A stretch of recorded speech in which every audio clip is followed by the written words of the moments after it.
So the fashion fabric for the tutu bodice has been cut.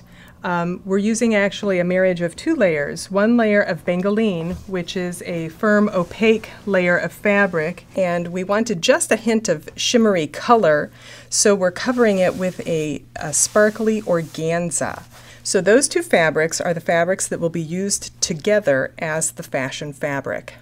The first step is to iron out the piece. This is a center back portion of the tutu bodice. And once it's ironed, we lay the organza on top.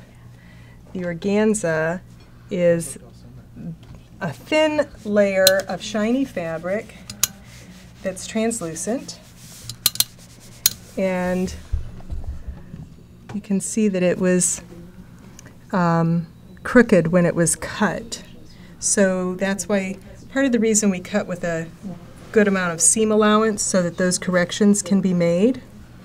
What we'll do is just jimmy it so that we have the unevenness dispersed evenly. So now she's ready to pin the layers together. I'm going to take this over to the sewing machine and we'll take a look at how we flatline the layers together. Once the layers have been put together by pin and they're ironed flat, a lot of times I do like to sort of hold it up, shake it, and make sure there are no bubbles in the outer layer. I'm going to set the machine on a medium width zigzag stitch. I'm going to loosen my upper tension a little bit so that we don't have any pulling on the fabrics. And I'm simply going to go around the outer edge with a zigzag stitch, making sure that we don't have any pulling happening. Certain pins, when they're placed, have to be pulled out before we sew over them so that they don't exert pulling on the fabric. We don't use any back stitches here when we're flatlining. And a trick that can be used depending on how stable or unstable the outer fabric is, if there's bubbling that occurs during the flatlining process, we can always flip the piece over and sew from the back side to allow the less stable side to feed more rapidly and thus reduce any kind of bubbling that would happen. And again, I'm just feeding it a machine foot width away from the edge. And again, no back stitching at the beginning or the end. This is just to secure the layers together so that they can be treated as one layer when joining the various portions of the bodice. And it's always a good sign when you make it to the end of a long side and you don't have any extra fabric either on the bottom or the top bunching up. That means it's been laid out properly and it's going to lay nice and flat. And now it's ready to be unpinned, and the next step will be putting these layers together. So in constructing the bodice, you'll see I have the bodice pieces that were already flat-lined together. This is for the blue tutu, and they're pinned together and ready to sew. But first, I'm going to demonstrate the piping. The piping is what forms the nice edge around the top of the bodice, and it forms a very nice finish for the joining of the bodice to the tutu skirt. So we cut long strips of bias cloth to match the tutu bodice. This is cloth cut at a 45-degree angle from the selvage edges.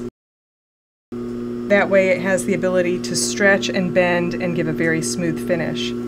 This is 4/32 cotton piping that we use, which is nice for stage work. It's larger than the piping that is found in commercial garments in the fashion industry, but it's very nice for stage work. So we sandwich the piping into the two layers of bias and stitch it using a zipper foot so that we get a very tight fit up against the piping.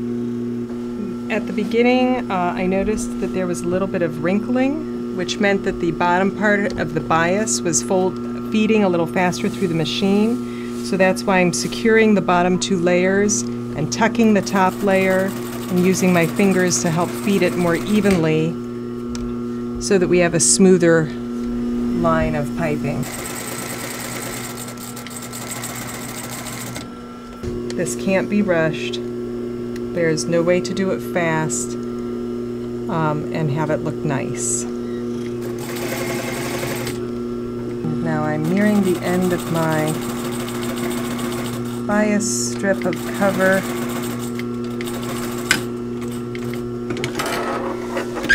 So I'm simply going to snip my piping and snip my threads.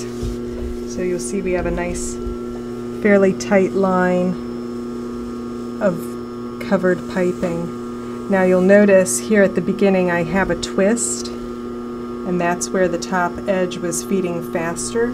So what I'll do later is take some of those stitches out and reposition the top layer and get it lined up more accurately so that it lays smoothly like this piping does. This bodice has already been pinned together. We're using a 3/4 inch seam line, and that has been marked with white wax chalk. We can see it while we're sewing, but it will be virtually invisible at the end of the process. Each of the bodice pieces is marked with a notch that denotes where the waist is. So those have been lined up to ensure that the balance of the bodice will be maintained just the way it was when it was fitted to the body. So once all of the seams have been sewn, it's very important to get them pressed out very nicely. My favorite pressing technique is the one where you press the seam allowance one direction, press it the opposite direction, oops, being careful not to press extra folds into the fabric, and then pressing it open. Since this seam is cut on a curve, I've ironed from both ends in toward the center so that it will have a nice look. And I'll do the same thing on the outside.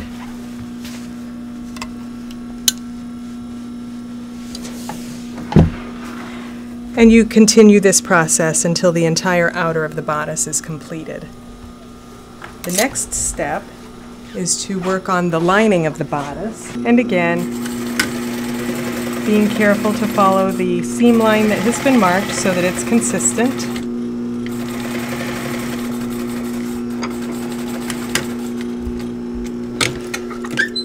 The seam at the side front of the body, you'll notice that it does not lay flat. There is fullness in one side against a lack of fullness in the center front panel. That's to accommodate the natural curve of the dancer's body. I prefer to sew this seam from the side that is the shorter side of fabric, which is the center front, because the machine will naturally, the feed dog will gather this extra fabric in ever so lightly without making folds or tucks, and it's a little easier then to get the fullness properly dispersed and a nice finish to the seam. Now I'm getting to the area with the curves, and what I like to do is spread out the under fabric, giving it a pull to the left so that it doesn't have a tendency to bunch itself up. And I also kind of keep it curled in my hand as I feed it through the machine. That also helps the curve to be eased in. Now we'll unpin it and take a look at that side and see how well it turned out. No bumps or gathers in the fabric. Now we'll go over and press this with a pressing ham. This is the curviest of the seams. I like to use a ham to press it. Again, pressing the seam from one side, then to the other, and then I open it flat. Notice how the curve of the ham helps us to get a nice finish on this curved seam. Getting it to the right point on the ham is sometimes challenging, as every curve is a little different from person to person. And there we have a nice shaped seam at the side front of the body. To give support to the body of the garment and to help it maintain its structure and smooth line on the body, since it's such a close-fitting garment, we use something called Rigiline. It's now marketed under the name Flexi Curve. It's convenient for us to use because you can zigzag right through the middle of it, but it still gives you the stiff rigidity that's needed. So it goes a little bit faster. Alternatively, you can also use something called polyboning. Polyboning involves sewing in a casing over top the seam and inserting the polyboning into it. So for production purposes here, the Flexi Curve goes much faster. The tip of the Flexi Curve has to clear the seam allowance at the top and the bottom of the garment. I also like to curve the tip as well as it can be curved. And that eliminates a harsh corner sticking out and it wears a little better. I like to install the Flexi Curve with the curve going toward the body so that I don't have ends poking out. And this, since it's a lining of the bodice, this side of it will be against the body, so I will sew it in with the curve going in the direction that will be facing the body. My seam allowance at the top is 1/2 inch, so I'm steering well clear. I've got that placed at about 5/8 of an inch from the top edge, centered directly over the seam line, which has been pressed so that I don't have any folds that are being stitched in. I'm going to use a large zigzag stitch. And again, as this is a curved seam, I have to position the Flexi Curve every couple inches.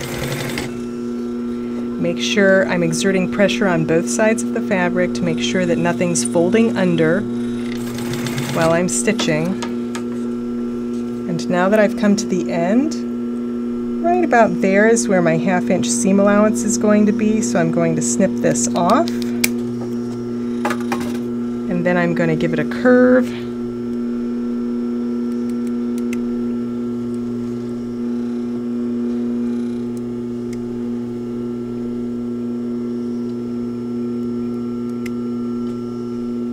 Getting rid of the corners that might be irritating and work their way through the fabric.